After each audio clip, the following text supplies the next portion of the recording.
क्या आपने कभी डर के कारण कोई ऐसा निर्णय लिया है जिसे बाद में आपको पछताना पड़ा हो? आज हम एक ऐसी कहानी में गहराई से उतरेंगे जो हमें यह दिखाती है कि जब हम अपने विश्वास के बजाय अपनी परिस्थितियों को अपने निर्णयों का मार्गदर्शक बनने देते हैं तो उसके क्या परिणाम हो सकते हैं। हम एक शमूएल 27, 28 और 29 के साथ साथ एक इतिहास 12 और भजन संहिता 109 के कुछ अंशों का अध्ययन कर रहे हैं, जहां हम देखते हैं कि दाऊद ने इसराइल के शत्रुओं पलिश्तियों के बीच शरण लेने का निर्णय लिया।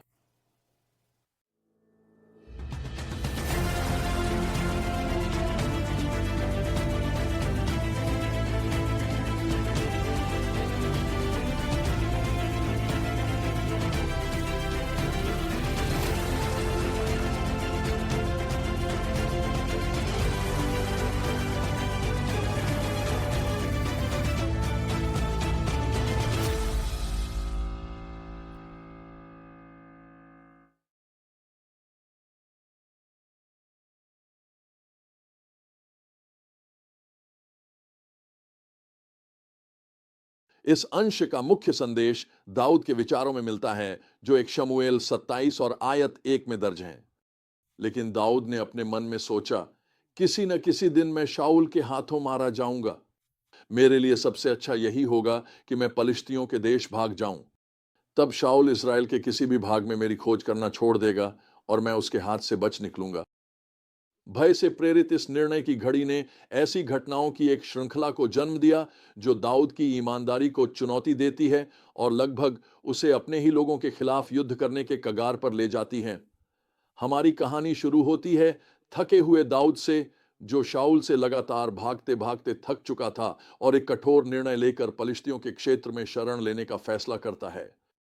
यह एक चौंकाने वाला कदम है। इज़राइल का भावी राजा अपने राष्ट्र के शत्रुओं के साथ गठबंधन करता है। यह निर्णय भले ही शाऊल के पीछा करने की तत्काल समस्या को हल करता है, लेकिन कई नई जटिलताओं को जन्म देता है। दाऊद अपने लोगों और उनके परिवारों के साथ गात में बस जाता है। अपनी पहचान छुपाए रखने के लिए वह अन्य जातियों पर छापे मारना शुरू करता है, लेकिन पलिश्ती राजा आकीश से कहता है कि वह इजरायली क्षेत्रों पर हमला कर रहा है। यह धोखे का जाल शुरू में काम करता हुआ प्रतीत होता है, क्योंकि आकीश को विश्वास हो जाता है कि दाऊद अपने लोगों के लिए अप्रिय बन गया है और अब सदा के लिए उसकी सेवा करेगा। लेकिन असली परीक्षा तब आती है जब पलिश्ती इज़राइल के खिलाफ युद्ध की तैयारी करते हैं। आकीश को उम्मीद है कि दाऊद युद्ध में शामिल होगा, संभवतः अपने ही लोगों के खिलाफ लड़ते हुए। यह दाऊद के लिए एक गहन नैतिक संघर्ष का क्षण है, जो उसके उस पहले के निर्णय से उत्पन्न हुआ है जिसमें उसने परमेश्वर की सुरक्षा पर भरोसा करने के बजाय पलिश्तियों के बीच शरण लेना चुना। इस कथा में हम भजन संहिता 109 को भी पाते हैं, जो हमें उस समय दाऊद के हृदय में चल रहे उथल पुथल की झलक देता है। यह भजन शत्रुओं और विश्वासघात करने वालों के विरुद्ध न्याय के लिए एक भावनात्मक पुकार है। हालांकि यह दाऊद की भावनाओं की एक ईमानदार अभिव्यक्ति है, यह डर के बारे में एक गहरी सीख भी देती है। यह हमें हमारी परिस्थितियों पर भरोसा करने के लिए प्रेरित करता है, विश्वास के बजाय, और हमें परमेश्वर पर निर्भर रहने के लिए प्रेरित करता है। यह कहानी हमें विश्वास, भय और हमारे निर्णयों के परिणामों के बारे में कई महत्वपूर्ण सबक सिखाती है। सबसे पहले यह हमें दिखाती है कि विश्वास के बजाय डर के आधार पर निर्णय लेना कितना खतरनाक हो सकता है। दाऊद का पलिश्तियों के पास शरण लेने का निर्णय निराशा के एक क्षण से उत्पन्न हुआ, जहां वह परमेश्वर की प्रतिज्ञाओं और सुरक्षा को भूल गया। हम यह भी देखते हैं कि एक समझौता कैसे नैतिक दुविधाओं की एक श्रृंखला को जन्म दे सकता है। दाऊद का आकीश से बोला गया प्रारंभिक झूठ और अधिक धोखे को जन्म देता है, जिससे अंततः वह ऐसी असंभव स्थिति में आ जाता है जहां उसे अपने ही लोगों के विरुद्ध युद्ध करना पड़ सकता है। फिर हमें यह याद दिलाया जाता है कि अपने गठबंधनों का चयन सोच समझकर करना कितना महत्वपूर्ण है। दाऊद की पलिश्तियों के साथ साझेदारी ने भले ही तत्काल समस्या का समाधान किया हो, लेकिन इससे उसने दीर्घकालिक जटिलताएं उत्पन्न कर दी। और अंत में हम देखते हैं कि हमारी गलतियों में भी परमेश्वर का अनुग्रह विद्यमान रहता है।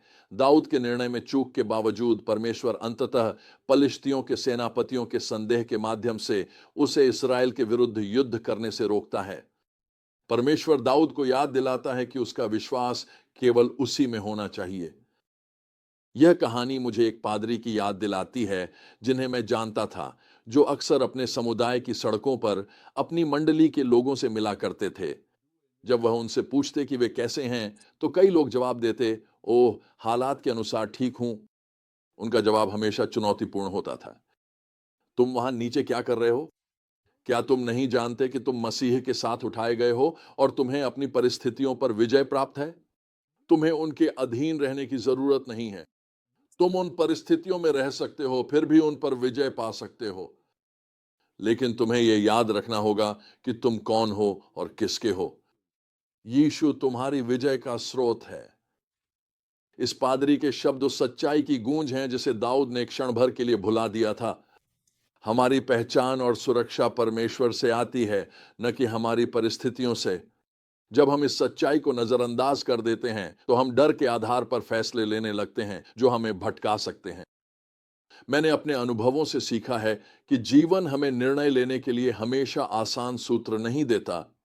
कभी कभी परिस्थितियां जटिल होती हैं और सही रास्ता स्पष्ट नहीं होता। लेकिन ऐसे क्षणों में यह अत्यंत आवश्यक है कि हम अपने विश्वास और परमेश्वर में अपनी पहचान में खुद को स्थिर रखें, न कि डर या कठिन परिस्थितियों से प्रभावित हों। तो आप और मैं इन सच्चाइयों को आज अपने जीवन में कैसे लागू कर सकते हैं? जब कठिन निर्णयों का सामना हो, तो रुकें और प्रार्थना करें। परमेश्वर से बुद्धि और उसकी अगुवाई पर भरोसा करने की शक्ति मांगें, भले ही परिस्थितियां भारी क्यों न लगें। फिर उन गठबंधनों और साझेदारियों के प्रति सतर्क रहें जो आप बनाते हैं। केवल तात्कालिक लाभों पर नहीं, बल्कि दीर्घकालिक परिणामों पर भी विचार करें। और कठिन परिस्थितियों में भी ईमानदारी और नैतिकता का अभ्यास करें। याद रखें कि छोटे समझौते बड़े नैतिक संकटों की ओर ले जा सकते हैं। और यह महत्वपूर्ण है कि जब आप कड़वाहट या प्रतिशोध की भावना महसूस करें, तो उन भावनाओं को प्रार्थना में परमेश्वर के सामने रखें, जैसे दाऊद ने भजन संहिता 109 में किया था। लेकिन साथ ही परमेश्वर से यह भी मांगें कि वह आपकी मदद करे, आपको उन भावनाओं से मुक्त करे और आप उसमें भरोसा रखें और मसीह में अपनी पहचान को याद रखें। आपकी पहचान आपकी परिस्थितियों से नहीं, बल्कि आपके जीवन पर परमेश्वर के प्रेम और बुलाहट से निर्धारित होती है।